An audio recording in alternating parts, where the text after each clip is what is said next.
अस्सलाम वालेकुम नाज़रीन। हिन वक़्तु असीं टेक्सला वाक़िअनि में मौजूदु आहियूं ऐं हिते असां जेका सिंधी संगत आहे उन्हनि खां असां पुछंदासीं त टोपीअ जो ॾींहुं कीअं उन्हनि मल्हायो आहे।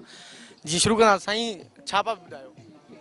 सर जीअं त पाण वाह जंग कॉलेज वाक़िअनि खां आहियूं, इंजीनियरिंग यूनिवर्सिटी आहे ऐं पाण हिते 3 इयर्स थी विया आहिनि पाण ईंदा आहियूं ऐं हीअ सिंधी सकावत डे असां मल्हाईंदा था अचूं। हिन जो मक़सदु इहो आहे त असां दुनिया भर बल्कि वर्ल्ड वाइड इहो मतिलबु पंहिंजी सिंधी सकाफ़त खे शो करणु चाहियूं था त सिंध जेको आहे हिकु अमुन जी ज़मीन आहे, सूफ़ी ज़मीन आहे ऐं असां हीअ जेको आहे ॿी दुनिया खे ॿुधाइणु चाहियूं था, ॿियनि सकाफ़तुनि खे बि जेको आहे त ॿुधाइणु चाहियूं था ऐं उन्हनि खे मतिलबु जेको आहे पंहिंजी सिंध जेको आहे न सिंध जी सकाफ़त खे उजागर करणु चाहियूं था। साईं सिंधी स्टूडेंट काउंसिल जो जेको सेक्रेटरी आहे साईं हबीब रहमान चांडियो साहिबु, असां उन खां पुछंदासीं त उनजो छा राय आहे। साईं वॾी महिरबानी ऐं मां तमामु सभिनी दोस्तनि जो शुक्रगुज़ार आहियां KTN जो, स्पेशली जेके बि दोस्त हिते गॾिया पाकिस्तान ऑर्डिनेंस फैक्ट्री खां या जेके असांजे वाह इंजीनियरिंग कॉलेज खां या यूनिवर्सिटी ऑफ वाह खां जेके बि दोस्त गॾिया मां उन्हनि जो शुक्रगुज़ार आहियां।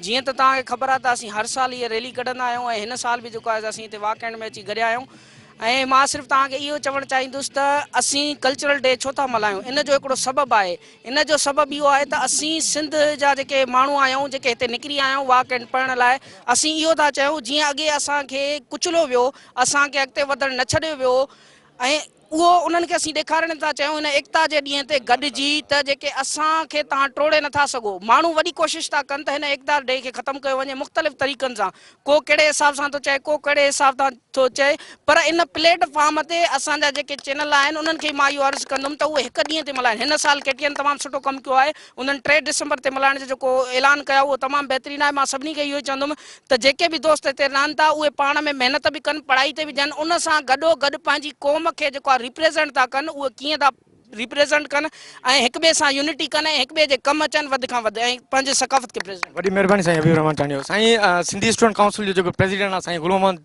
फुल खे असां चवंदासीं त हू पंहिंजी राय जो इज़हार करे। महिरबानी साईं, वॾी महिरबानी तव्हांजी। अॼु असां हिते वाक़िअनि में सॼी सिंधी संगत गॾु थिया आहियूं। जीअं तव्हांखे ख़बर आहे असां चंद छोकिरा आहियूं यूनिवर्सिटी में, पोइ बि असां सिंधी पाण यूनिटी था रहूं था ऐं असां सॼी सिंध में छा दुनिया खे असां मैसेज ॾियणु चाहियूं था त असां यूनिटी सां रहणु घुरिजे। पाण में किथे बि रहो, किथे बि रहो, केतिरा बि हुजो तव्हां, पर रहो पाण यूनिटी सां, ॿधी ते एकता शो कयो। ऐं मां अॼु तव्हांखे शाइरी पेश कंदुमि ॾींहं जे हिसाब सां। असां कोन ॿी का इबादत कई आहे, असां कोन ॿी का इबादत कई आहे, सिर्फ़ु सिंध तुंहिंजी तलावत कई आहे। ही टोपी ही अजरक, ही टोपी ही अजरक, ही पटको कुआड़ी सदिन खां हिन जी हिफ़ाज़त कई आहे। वुज़ू मूं कयो आहे सदाईं सिंधूअ मां, वुज़ू मूं कयो आहे सदाईं सिंधूअ मां, इन ई खे उजागर रवायत कई आहे। हुजे शाल संगत आबाद सिंधड़ी, हुजे शाल गुल आज़ाद सिंधड़ी, चयो आहे लिखी पिणु वज़ाहत कई आहे। जीए सिंध, जीए लतीफ़, जीए लतीफ़ सरकार जी बेटी। जी नाज़रीन, तव्हां सभु हिते मौजूदु शागिर्दनि जो हाल अहिवाल ॿुधो।